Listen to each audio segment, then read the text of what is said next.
আসসালামু আলাইকুম। আজকে পুঁটি মাছ ভুনা করব, সেটা দেখাবো, ভাজবো সেটাও দেখাবো। দেখতে থাকেন। একাইতে তো দিতে পারবো না, ওইখানে রাখার সিস্টেম নাই, আমি দেখাইতেছি। দেখেন দিচ্ছি, বুঝছেন? দেখছেন পুঁটি মাছ, ছোটো ছোটো পুঁটি মাছ, মানে ছোটো না বড় পুঁটি মাছ আর কি, ছোটো ছোটো দেখায়। যাই দেখতে থাকেন। দেখেন পেঁয়াজ ভাজ দিচ্ছি, পেঁয়াজ আজকে ভুনা করব। দেখেন এই যে ভাজা হয়ে গেছে আমার পুঁটি মাছ। দেখেন কি সুন্দর ভাজা হয়ে গেছে। পুঁটি মাছ আজকে রান্না করব, দেখতে থাকেন।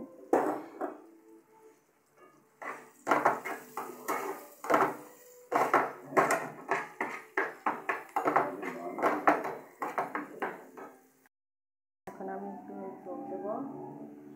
বিসমিল্লাহির রহমানির রহিম। এই দেখেন হলুদ, মরিচ, ধনিয়া, লবণ দিয়ে দিলাম। বিসমিল্লাহ।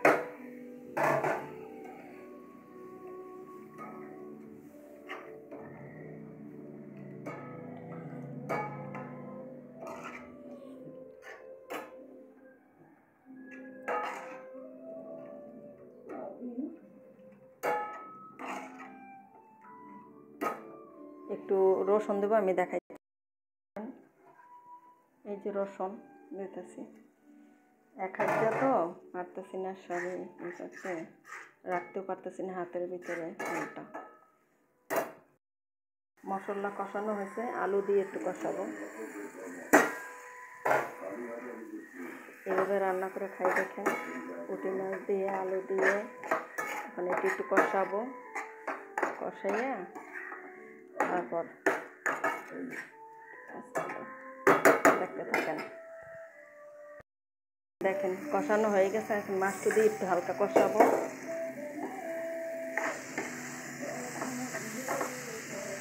মাছগুলো ভাজছি তো, একটু কষাইলে তাতে একটু নরম হয়ে যাবে।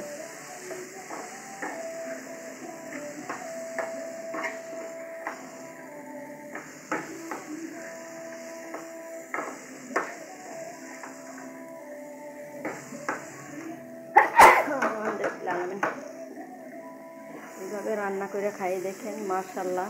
এখন আমি ঝোল দেবো, দেখতে থাকেন। বিসমিল্লাহির রহমানির রহিম।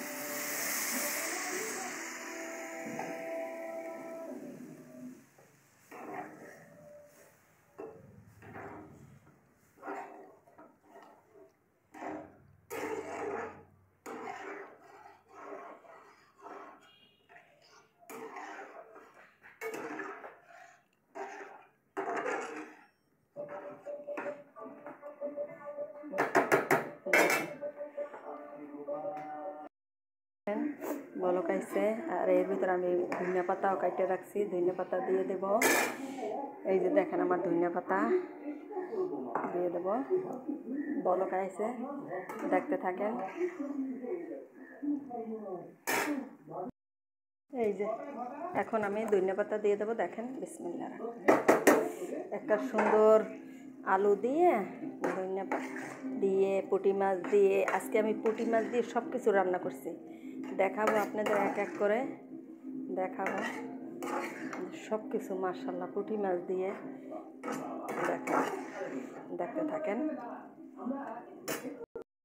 দেখেন এই যে আমার আজকে এইটা হচ্ছে কলা পাতায় রান্না করছি, বুঝছেন? কলা পাতায় রান্না করছি।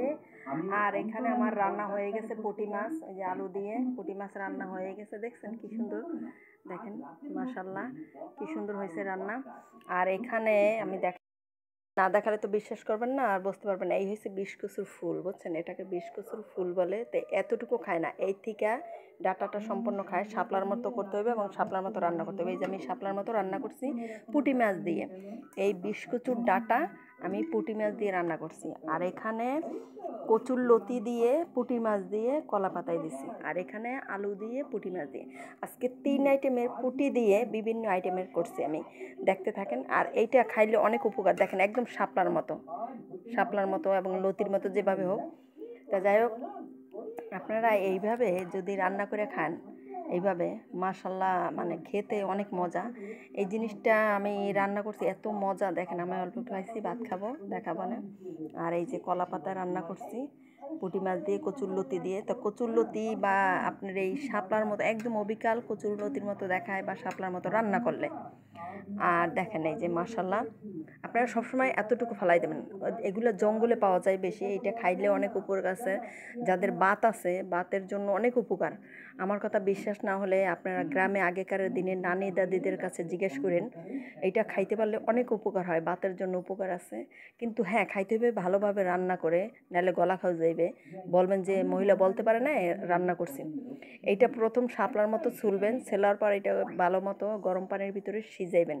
সিজিয়ে আর ঠান্ডা পানি দিয়ে ধুইবেন না। যখন ময় মশলা কষানো হয়ে যাবে একদম সম্পূর্ণ, তখন আপনি ময় মশলার ভিতরে ওইটা সাইডে দেবেন, ওই যে পানি সেকে টেকে। কিন্তু কখনো ঠান্ডা পানি দিয়ে আর ধুইবেন না।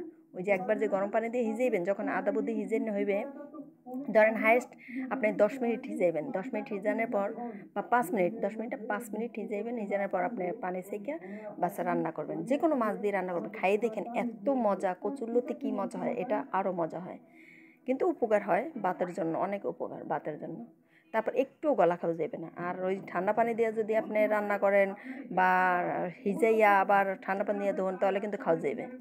দেখেন মাশাল্লাহ, আগেকার দিনে নানি দাদিদের। তা আমার অন্য একটা ভিডিওতে আমি এইগুলো রান্না করছি, সেটা কীভাবে সেটাও দেখাইছি, আপনারা দেখে নিন। আর এই আজকের রান্না আমার। ভালো থাকেন, সাবস্ক্রাইব করে দেবেন, আমার পাশে থাকবেন ভাই বোনেরা। সবসময় লাইক ও সাবস্ক্রাইব করে দেবেন। আল্লাহ হাফেজ।